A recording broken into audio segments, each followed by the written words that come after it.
저번 시간에 하나님께서 히브리서 1장 13절과 10장 13절을 통해서 그 후에 자기 원수들로 자기 발등상이 되게 하실 때까지 기다리시나니 이렇게 말씀하십니다.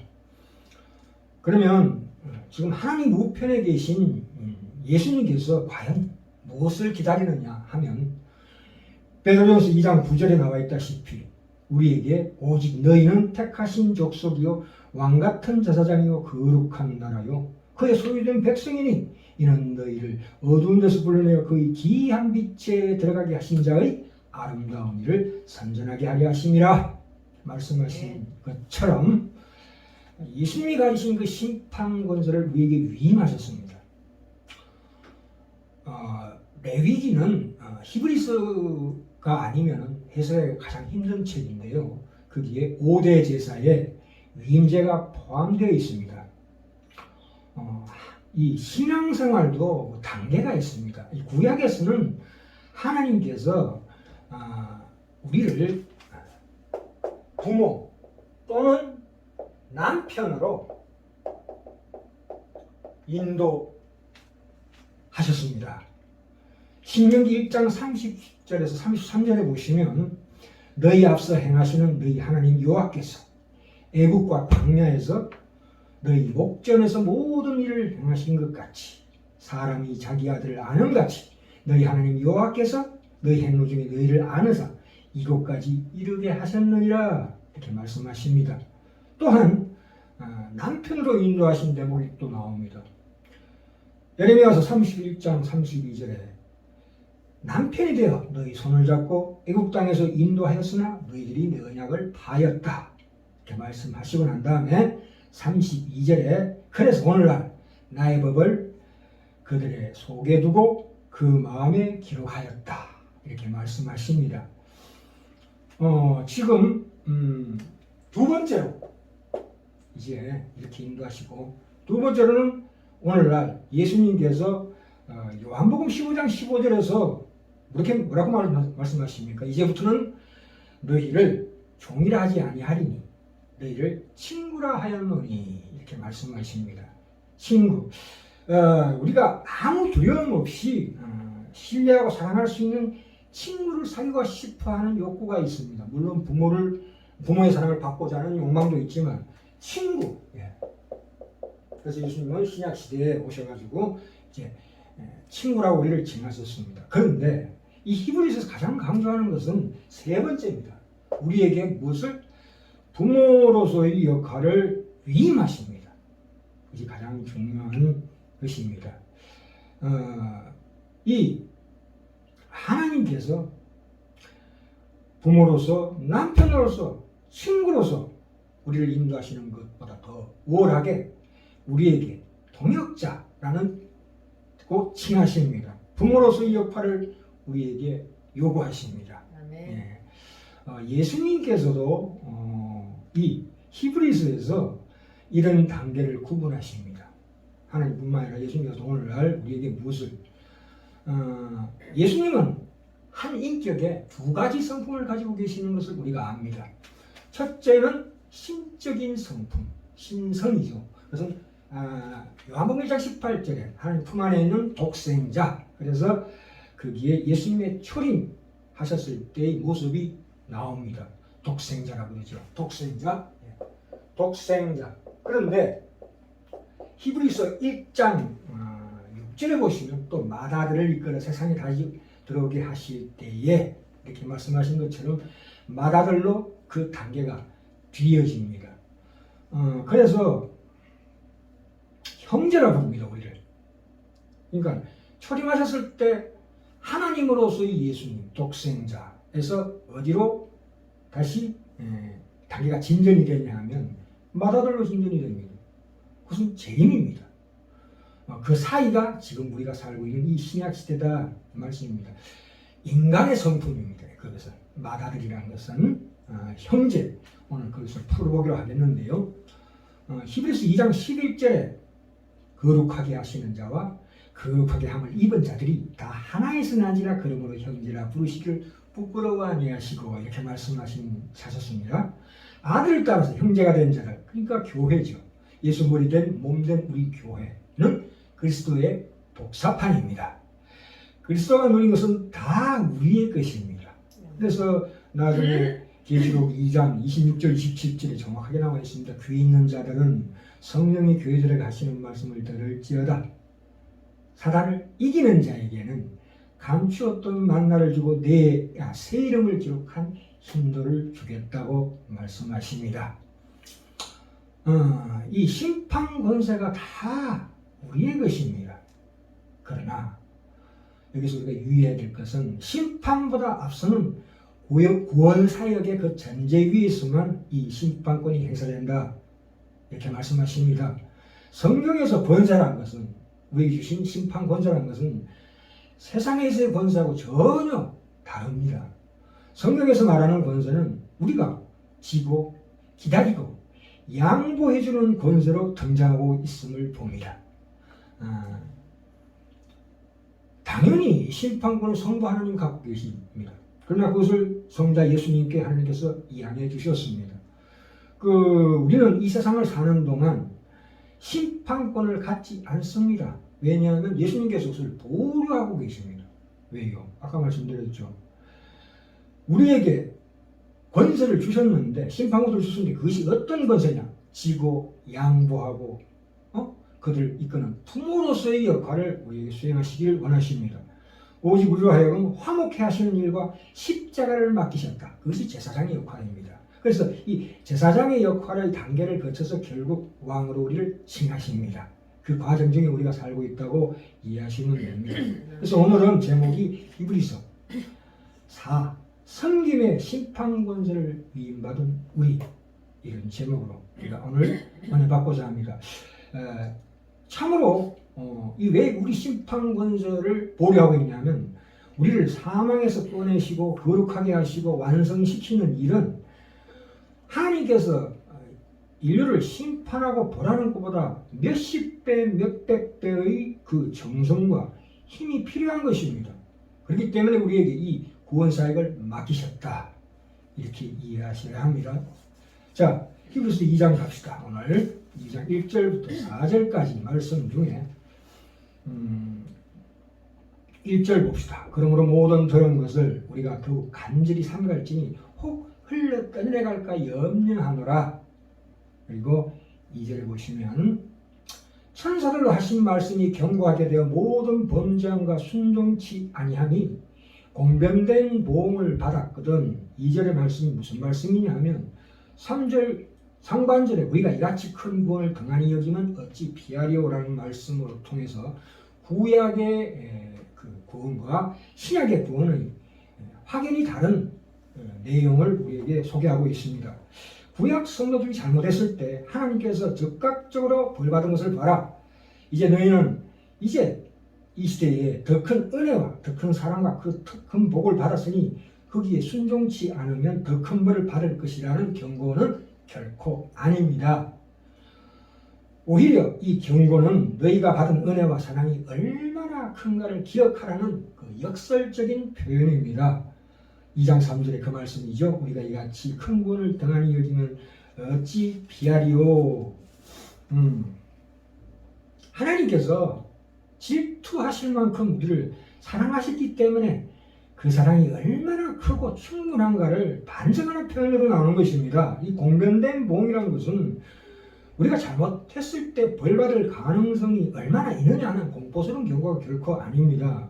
하나님께서 우리를 향하여 베푸시고 계획하시고 행하신 일들이 얼마나 성실하고 얼마나 충분하고 하나님께서 완전히 이루시느냐를 그 반증으로서 이 보응이란 말이 등장하는 것입니다.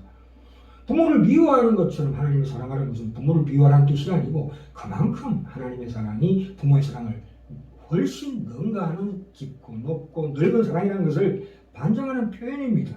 그렇죠. 자식 보고 나가 죽으라고 그랬다고 해서 그 자식이 진짜 자식이 나가 죽기를 바라는 부모가 어디가 있습니까? 그래서 우리에게 부모의 역할을 맡기셨습니다. 우리가 세상 살아갈 때에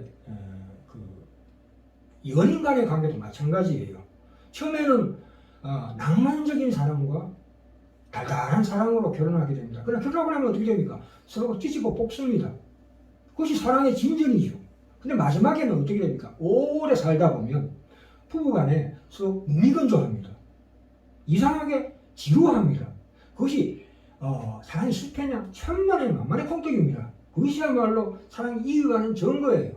그때서야 비로소 내가 남편으로서 아내로서 상대방을 부모로서 품어줄 수 있는 부모가 자식을 위하는 것처럼 너그럽게 긍휼과 자비로 함께 할 수 있는 귀한 하나님의 놀라운 그 사랑이 표현되는 법입니다.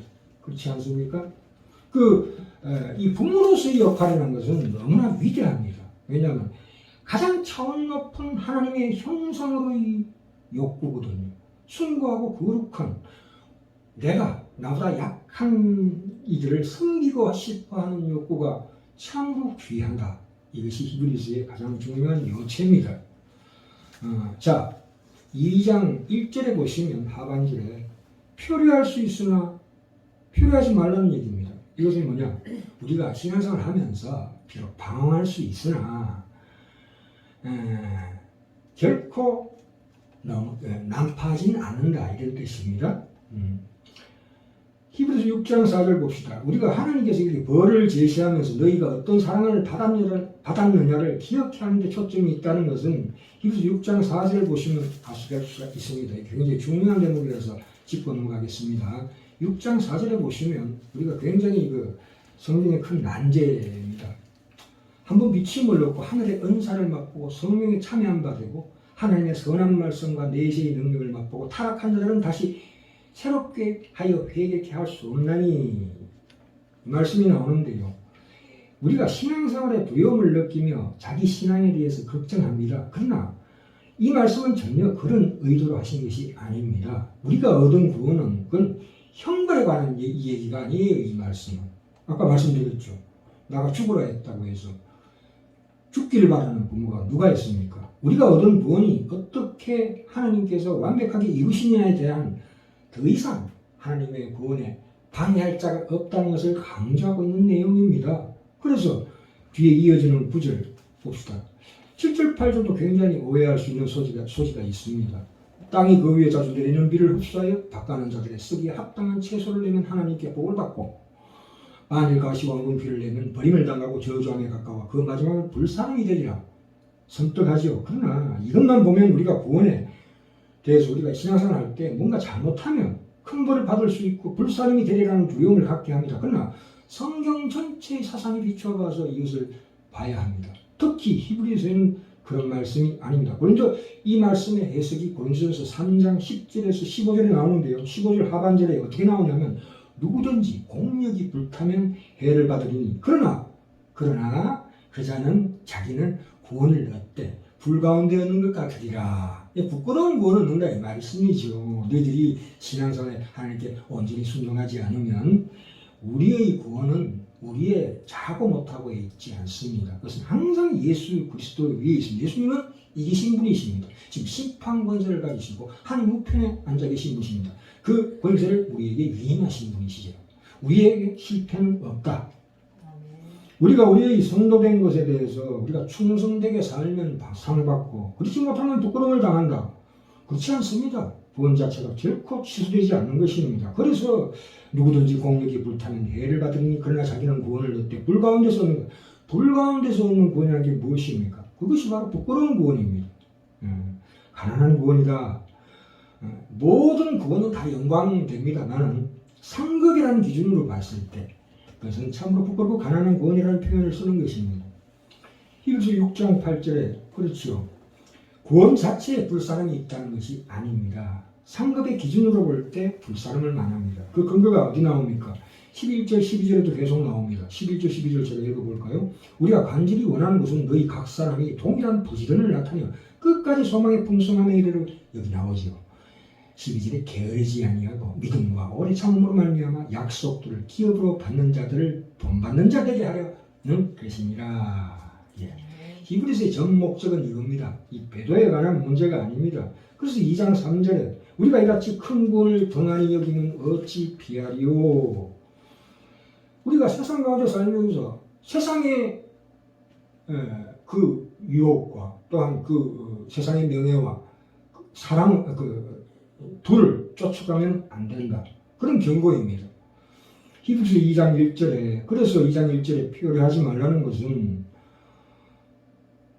이 배가 표류하다가 난파하는 것을 걱정하고 있는 것이 아니고 표류하지 말라는 말씀입니다.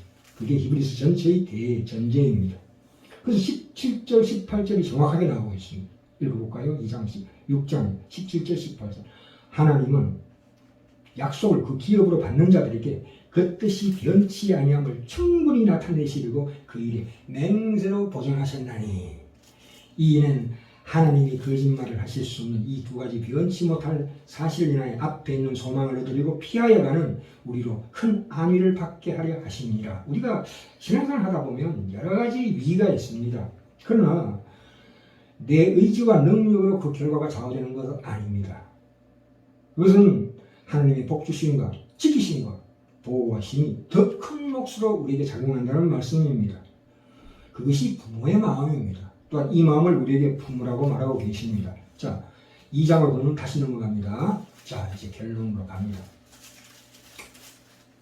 2장 10절 봅시다. 만물이 인하고 만물이 말미암은 자에게는 많은 아들을 이끌어 영광에 들어가게 하시는 일에 저희 구원의 주를 고난으로 말미암아 온전케 하심 합당하도다. 여기 많은 아들이 나옵니다. 많은 아들이라는 것은 아담의 많은 자손들을 일컫습니다. 그러니까 제사장이라는 것은 아담의 자손으로 태어나지 아니하고는 아담의 자손들의 대표자 또는 책임자가 될 수 없다는 것입니다. 그렇죠. 11절에 볼까요? 거룩하게 하시는 자와 거룩하게 함을 입은 자들이 다 하나에서 난지라. 그러므로 형제라 부르시기를 부끄러워하지 아니하시고 아담 안에서 함께 한 자라는 뜻입니다. 그래서 예수님께서 아담의 족보 안으로 들으시게 되는 것입니다. 그러니까 인류가 타락한 그 죄값은 반드시 그 인류 중에서 나와야 한다. 그래서 이 히브리서는 특별히 예수님의 인간성을 가장 중시하고 있습니다. 구속자 예수님과 구속받는 자들이 함께 아담의 자손들인 사실을 지적하고 있습니다. 12절 13절 볼까요? 이르시되 내가 주의 이름을 내 형제들에게 선포하고 내가 주를 교회 중에서 찬송하리라. 내가 주의 이름을 내 형제들에게 선포하라는 말씀 10편 22편 22절을 인용하고 있는데요. 메시아가 그리스도가 그의 백성들인 신자를 가리켜 나와 동일한 형제다. 이렇게 말씀하고 있는 대목입니다. 자, 오늘 가장 중요한 구절이 나옵니다. 14절 15절입니다. 자녀들은 혈육에 함께 속하였으며 그도 또한 한 모양으로 혈육에 함께 속하시면 사망으로 말미암아 사망의 세력을 잡은 자 곧 마귀를 없이 하시며 또 죽기를 무서워함으로 일생에 매여 종로로 사는 자들을 놓아주려 하시니 예수님께서 우리의 혈육에 참가하시는 그 의미 성육신이라는 것은 함께 속한다, 함께 참여하다는 뜻이 있습니다. 죽기를 무서워함으로 일생에 매여 종로하는 모든 자를 놓아주려 하시니라. 인간은 항상 한평생 죽음의 공포에 쌓여 있습니다. 사망의 노예입니다. 그러나 우리 신자들은 이 노예 생활에서 해방됩니다. 16절을 볼까요? 16절에 이는 실로 천사들을 붙들어 주려 하심이 아니오 오직 아브라함의 자손을 붙들어 주려 하심이라. 천사들이 아니고 예수님께서는 천사들의 성질을 취하지 아니하시고 아브라함의 자손, 즉 인간의 성질, 그 혈육을 취하셨다는 뜻입니다. 혈육인 까닭에 그 값을 예수 그리스도 대제사장으로서 그 중보적 역할을 강조하고 있습니다. 이 유대인들은 왜 이 말씀이 나오냐 하면 16절 말씀이 유대인들이 필요 이상으로 천사를 높이는 것을 지금 정확하게 교정하고 있습니다. 천사들 한번 범죄하면 구원 없습니다. 끝입니다. 영부터 만물을 창조하신 하나님 속에 감추었던 비밀의 경륜이 바로 이것입니다. 에베소 3장 9절에 나오죠. 영원부터 만물을 창조하신 하나님 속에 감추었던 비밀의 경륜이 17절입니다. 그러므로 제가 범사의 형제들과 같이 되시니 마땅하도다. 이는 하나님 일에 자비하고 충성된 대제사장이 되어 백성의 죄를 구속하려 하심이라. 18절 이어드립니다. 자기가 시험을 받아 고난을 당하셨은즉 시험받는 자를 능히 도우시느니라. 그렇죠. 우리가 결코 이 세상 살아갈 때에 절망하지 말고 낭망하지 말고 실망하지 말고 하나님의 말씀에 의지하여 우리의 제사장된 우리에게 위임된 이 제사장을 능히 이룰 수 있도록 하나님께서 우리를 키워주시고 제사장이 충만한 데까지 이를 때에 비로소 하나님께서 우리에게 왕같은 진정한 권세를 주신다는 약속입니다. 아멘. 반드시 이루어질 것입니다. 여기까지.